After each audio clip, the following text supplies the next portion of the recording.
Putusan Mahkamah Konstitusi terhadap permohonan perselisihan hasil pemilu praktis mengakhiri proses kontestasi Pilpres 2024. Selanjutnya, KPU akan secara resmi mengumumkan Prabowo Gibran sebagai Presiden dan Wakil Presiden terpilih. Babak baru politik Indonesia segera dimulai. Mohon dan pihak terkait untuk seluruhnya dalam pokok permohonan menolak permohonan pemohon untuk seluruhnya. Senin lalu, Majelis Mahkamah Konstitusi menolak seluruh permohonan gugatan perselisihan hasil pemilihan umum yang diajukan kubu Anies Baswedan, Muhaimin Iskandar, dan juga Ganjar Pranowo, Mahfud MD. Pasangan Capres-Cawapres nomor urut 1 Anies Baswedan, Muhaimin Iskandar menyatakan menghormati dan menerima putusan MK.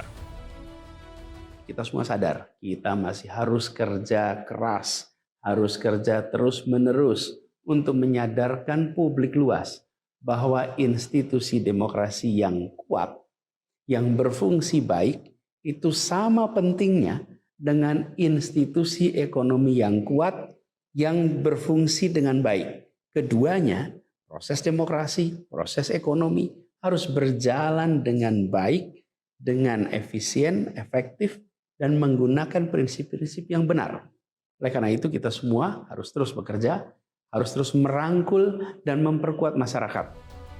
Sementara itu, calon presiden nomor urut 3 Ganjar Pranowo mengucapkan selamat kepada pasangan presiden dan wakil presiden terpilih 2024 Prabowo Subianto, Gibran Rakebuming Raka. Untuk pertama kali dalam sengketa Pilpres ada dissenting, ya. Saya menghormati keputusan para hakim. Menurut saya luar biasa lah, dari awal berproses dan pada akhirnya mereka menentukan sikap masing-masing. Ya. Tapi pada akhirnya pasangan 3 bisa menerima putusan ini? Harus diterima karena tidak ada upaya hukum lain. Makanya ini final and binding. Suka tidak suka, mau tidak mau harus diterima hasil akhir ini. Karena nggak ada upaya hukum. Presiden Joko Widodo turut menanggapi putusan Mahkamah Konstitusi. Ia mengatakan, tuduhan ketidaknetralan pemerintah tidak terbukti dan mengajak seluruh elemen untuk bersatu dalam bekerja membangun negara. Politisasi bansos, kemudian mobilisasi aparat, ketidaknetralan kepala daerah telah dinyatakan tidak terbukti. Ini yang penting bagi pemerintah itu. Dan menurut saya ini saatnya kita bersatu. Karena faktor eksternal, geopolitik, betul-betul menekan ke semua negara. Saatnya bersatu, bekerja membangun negara kita.